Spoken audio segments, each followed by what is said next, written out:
Good morning, folks. How many of you woke up 7 o'clock in the morning? Oh, cool. That's what I got. For those who got a bit later.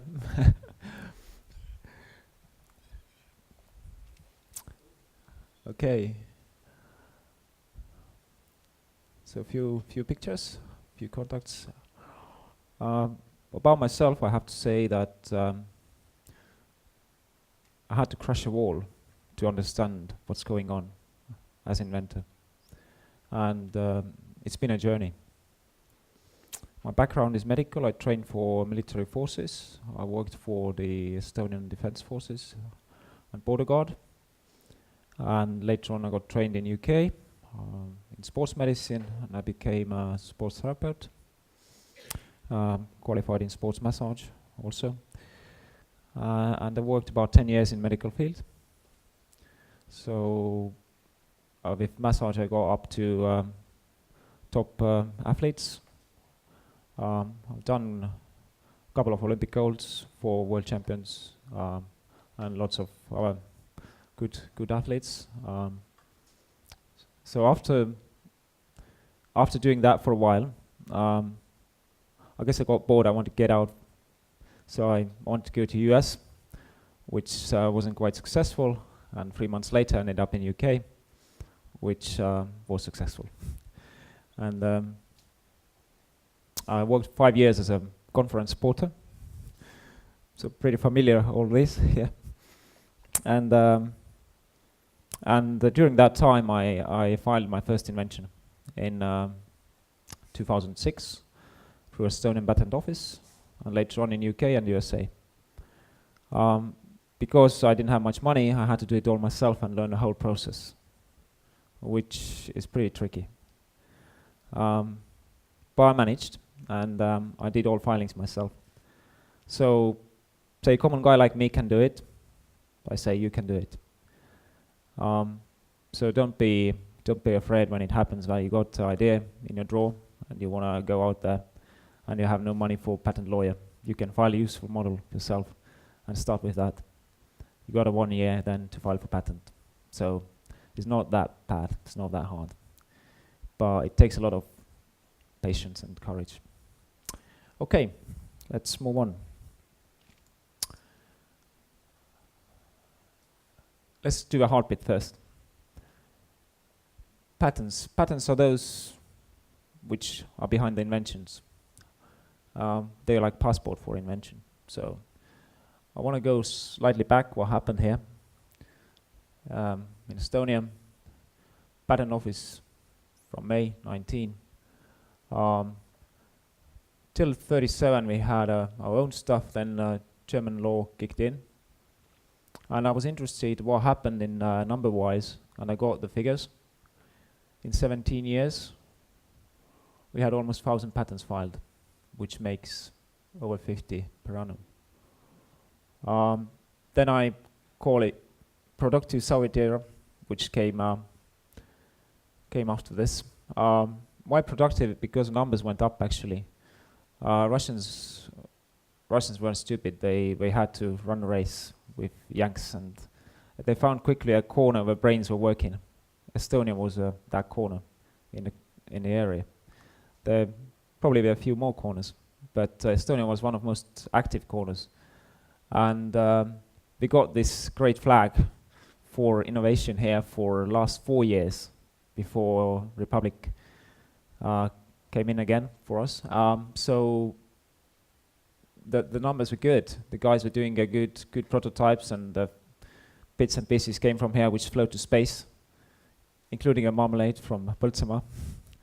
So quite a few bits actually got done here.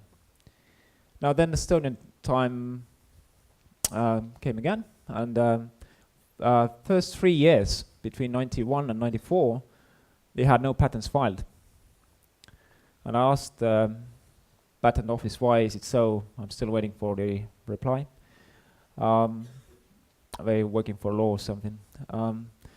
And then things went on, and the numbers were back to about 50 per year. which is way less compared to Scandinavia and other developed countries like Japan, Switzerland, USA. These numbers are miles higher per head, per capita. So we're running behind, way behind. And those who say Estonia is a technology country makes me a little smile, because we're not quite. If you're talking about real inventions, what's happening, what we do, we got to run fast to catch them up. Okay. To top 10. Number 10. My turn. How many of you seen it? Good. How many of you tried it? Okay. Your experience, what is it? Is it cool? Yeah, yeah. Did it hurt you? No, it's cool. I remember when I first met the guys behind the mountain, Aleko Peipsi and I believe Jüri Ojasaar was with him. I met him in London, and we met in Cricketfield Hotel. And I wanted to see the marathon, and they wanted some contacts in the UK, so I was there. And they came in suits, and they opened this metal case, you know. And that was marathon. It was the one on the middle. And it was like, you know, like in a film. And I was impressed, and I was ready to sell that in UK. But then a few months later, guys said, we're not quite happy. We had to work a bit more. I said, oh, I'm not getting a job. So they came up with this one here. It's Marathon Pro. Got about 4,000 lines of digital coding in it, and it can measure muscles on gravity and zero gravity, which means it's up there. So you know the story behind it, and the Pealtnägija, which has done a good story about it. So I think the case is going on really well. Maybe a few more months, maybe a year. Probably there will be a big buyer for this stuff, and I believe it's going to be another success story from Estonia happening soon. Right, number 9. Professor Mart Min from Technical University, and his achievement is really great because he got an Inventors Award in 2011, and it was in electronic measurements, and he basically made a system which is able to check out the coins. For instance, you flip it through and says how much this metal or that metal is in there, so is it original or not. And I think that's one of the major fields where it can be used, and the bank's willing to pay for it. So it's pretty cool stuff. But it has also many other things linked to that area, and is one of hard-working professors and inventors in the country. Now, after this, I have to say my pitch is not perfect because I couldn't do all I wanted, but I promise it's going to be exciting. Back to 8. Talking DFK adhesives, which is was invented by Agu Arno, and the franchise was sold in 1976 to Japanese. That was pretty impressive at the time because only few things got out there to that far. And Japanese, as clever they are, they found it good, and they bought the glue. And it was widely used in the USSR and in Japan and other places as well. So that was one of the great inventions from the Soviet time. Now, number 7, buys the symbols. How many of you know the band which uses these symbols in the world today?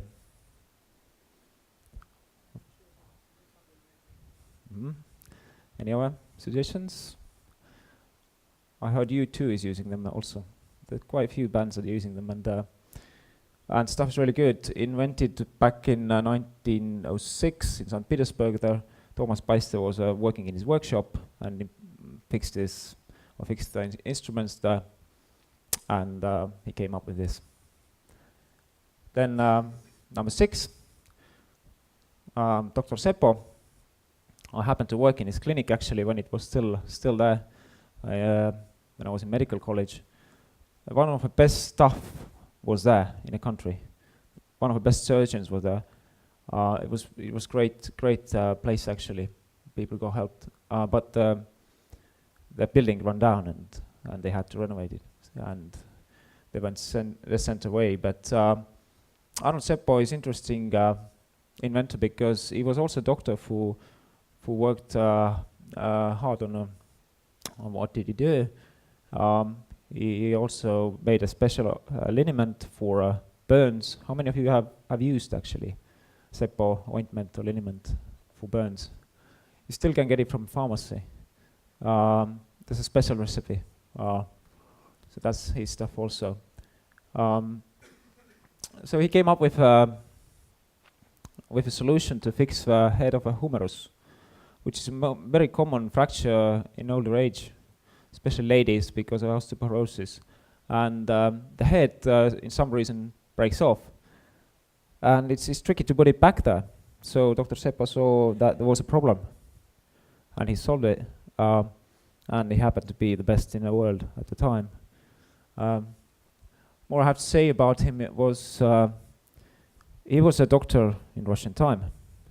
Now, and somehow he managed to get patents filed in France, in UK, in USA, and his works were published in a US magazine of osteosynthesis or something, I can't remember now, which was the title of this magazine, but I know I've seen his works there, and it was impressive that he got it out from here. And still he could continue his works, and the patents were filed on his name. So that was something which I found very interesting. Okay, let's move on. Right. Most of you probably have had this stuff. It's Lactobacillus fermentum, discovered by Dr. Songiseppa, I believe, in Tartu University, and the team, which was led by Mikkelsaar, they were presented by Queen Estonia, Anne-Mari Rannamäe, and a few other ladies, took it to Seoul International Invention Fair, and they got the gold medal for it. The license was bought by the milk production company and is widely used now. You can buy any supermarket. Now, number 4, Bernhard Schmidt and his telescope camera. How many of you have read about him? How many of you know about him? He was a groovy guy. He had all sorts of things at home. He got explosives at home, and he took the ice and made lenses from the ice. So put them together and figured. But because he liked explosives too much, he lost his arm, the right one. He didn't stop there. He carried on. And in 1930 in Germany, he invented his telescope camera, which became famous about 15 years later in States, where they put it up. And the stuff is still in use. So it was basically the first widescreen camera which could picture the sky and the stars. Till then it was like you could see through a pipe what's up there. And then he put it widescreen, and his invention was very well accepted. But I said, 15 years later, they somehow it couldn't go around that well. I don't know the reasons why, but anyway, he got it done a bit later. Now, number 3, Carl Pappello. He's a guy who people call the Edison of Estonia. He's from Viljandi, and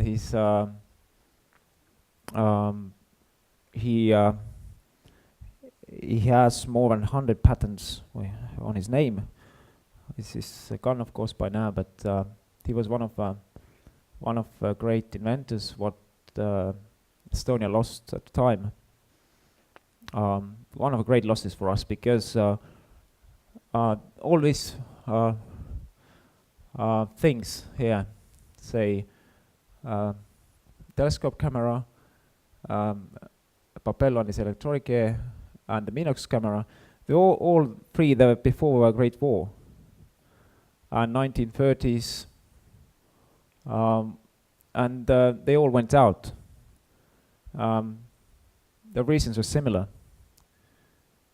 There was no industry to produce this properly, or the banks didn't give money, or government was stupid, or in Papello's case, the military forces thought that was too good to be true, so they thought this invention couldn't be true. The idea was, it's down here, it's T5, it was called. It could listen the voice of the airplane and could predict the trajectory and send a thingy going on the right way. They spent many, explosives, bullets, to shoot them down. And then he made this invention, and it got miles better. So he got orders from Sweden, 2 from USA, defense forces, and they wanted to buy it. The guy went to the banks. The bank said, "No, we don't give you money." Maybe because defense forces advised them it's too good to be true. And the same reasons we have inventors leaving this country today. So people ask me quite often, what you see Estonia, what is it like today compared to this or that? I say the situation is 1989 or say 1939.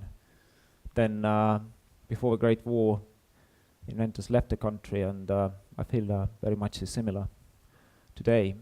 Maybe people in a ministry somewhere want to argue with me, but in past 5 years I know at least 2 inventions which are worth millions today have left the country, both to USA.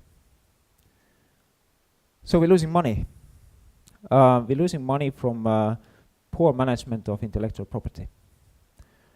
And these guys are here are a sample of that.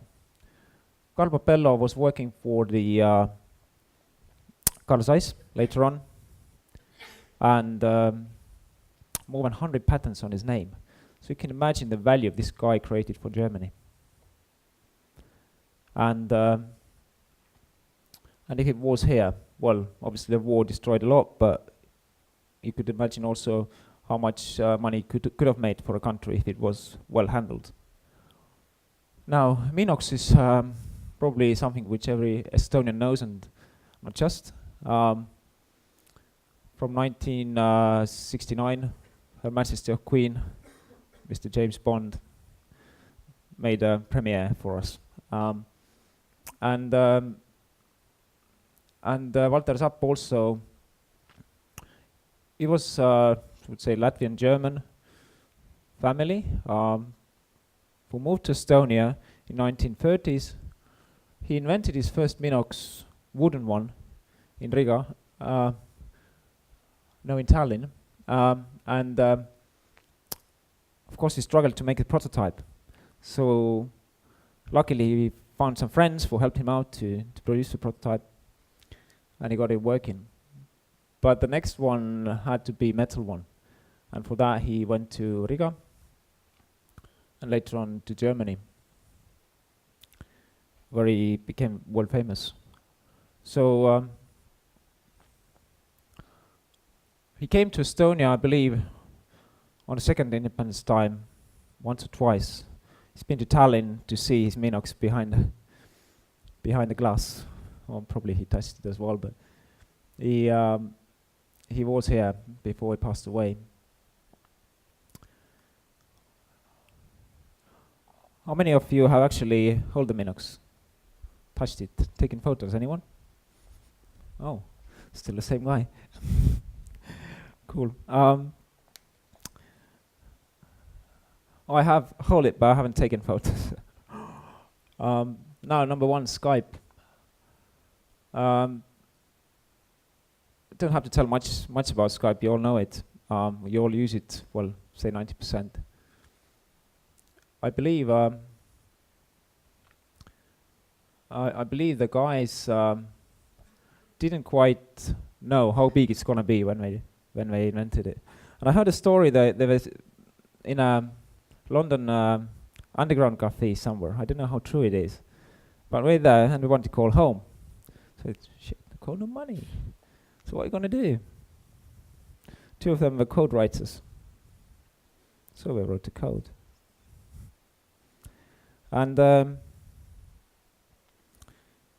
And they were working with Gentleman Freeze earlier with Kazaa, I know. And these guys had the idea how to make an international company. They had money also, but not all of it. Estonians got involved, and many times I've been asked how Skype is Estonian invention. What are you talking about? It's Swedish or Danish or something else. I say, guys, I've seen the first filing of Skype in a European Patent Office. It goes back to 2003, and there are standing only 2 Estonian names: Kasesalu and Tallinn. And Heinla is there, yeah, Ahti Heinla. And I asked one patent lawyer to dig that out, and we got all family of Skype patents running back from 2003, filed in USA first, and that was good enough for me to understand that the story is what big papers writing, like Daily Telegraph in the UK, for instance, which I got really upset about, because I read a story there and thought, like, talking about who actually wrote the code, who's standing behind the first patent. And for that reason, I decided to put it right straight on my website. I pulled it out from a patent office, I put it right there, and it's still sitting there. The first Skype patent is filed by those guys. So that was really a good impulse for me to do it. We are working with Interreg to get top 10 improved, and it's coming out in September. Probably it's a cover story, and there will be few more surprises in there. Okay, I'll try my classmates just trying out here. Now we've got a few more bets we've done. Probably you all know SQ, which is up there. But maybe not so many know Gabriel Bassov and his chord viola, which is a system invented for strings to middle string to lift it up and to play chords. We also added a 5th string here. So this is viola, and it's I think it's really good stuff what is done. We're struggling to get it out because it's quite expensive to produce violin or viola which is unique, and it's on a standard of a world class. So usually those things cost quite a few millions later on. So he's a retired engineer, electronic engineer, and his passion is music. Now the parking watch, and the guy who is behind AHA inventions, who know him, who's on a picture. Do you recognize him? Tanel Linnas, yeah. He's a guy who's behind inventions AHA Center. It's funny thing, in his hand is actually mobile phone, which is like a real phone. You can pick it up. But he's only inventor who has been hired by a company officially in Estonia as inventor. He's the only one. And I checked up, there's no patents standing on his name. The guy has no patents. And he's the only one in Estonia who is hired as inventor. So it's very interesting facts here talking about. And here I'm with Hando Groove, Tartu Da Vinci. I'm holding his next pendulum. It's the head of a massive big one, which is in his home, and it's about 5 meters long through 2 floors. And we believe it's the most exact pendulum in Estonia. And he wants to do quite amazing things with that. There will be also a story in Teneria about him. And here is my little invention. I thought I mentioned that as well. People ask what did I do? So I say basically I protected the space under the chair. So simply to say that. It's just the stuff to stick there.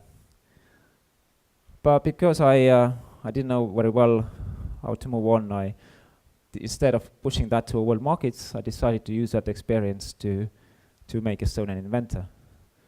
So I believe now my main invention is Estonian inventor, which is funny.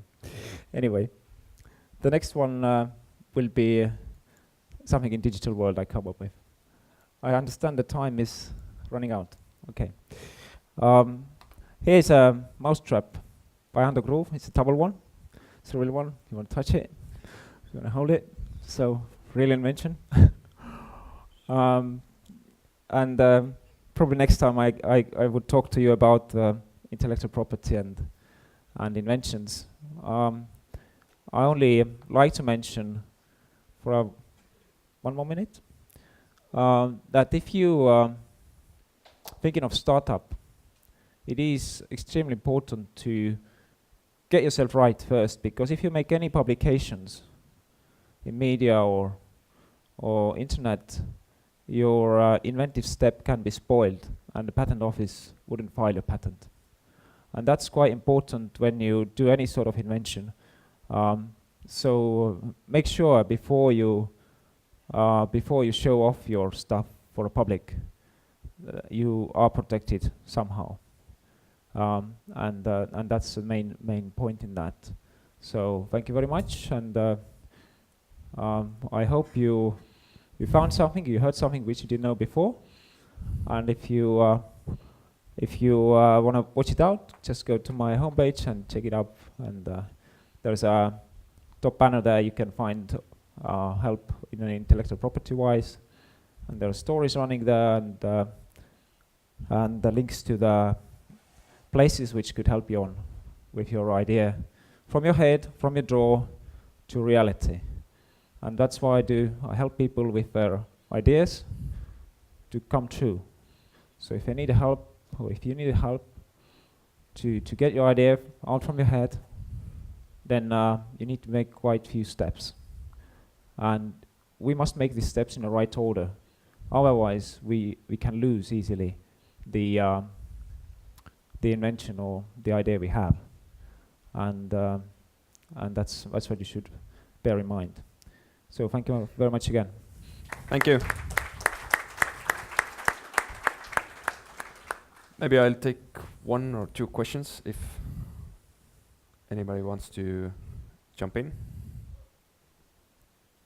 Yes, do we have a mic?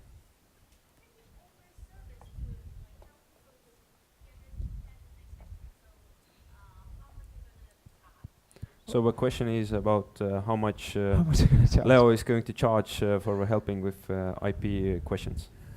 I give private consultations to people. They don't have to be engineers, or they can be just common people. I do around 30 euros per hour. With companies it's 50. I say for comparison, patent lawyers, our cost about 100 in average today. Yeah, so that's about pricing. But Sven, you had. Yeah, I was thinking that but you put the Skype as the number one invention, and there's two names, and maybe it's good for history. Always add that there's three guys who actually wrote the code, right? But one is just totally against the patents, so that's why his name's not there. I understand. You can be right. Yes. I knew the four guys behind the Skype actually, 4 Estonians and then Gentleman Freeze. I know the story. I mentioned only 2 because that's the first patent Skype has filed ever, and that's you count the inventor from a first filing date. It's called priority date. So Skype first filing date is in July 2003, and there are 2 Estonian names only. All right. Thank you very much, Leo, for inspiration. Okay.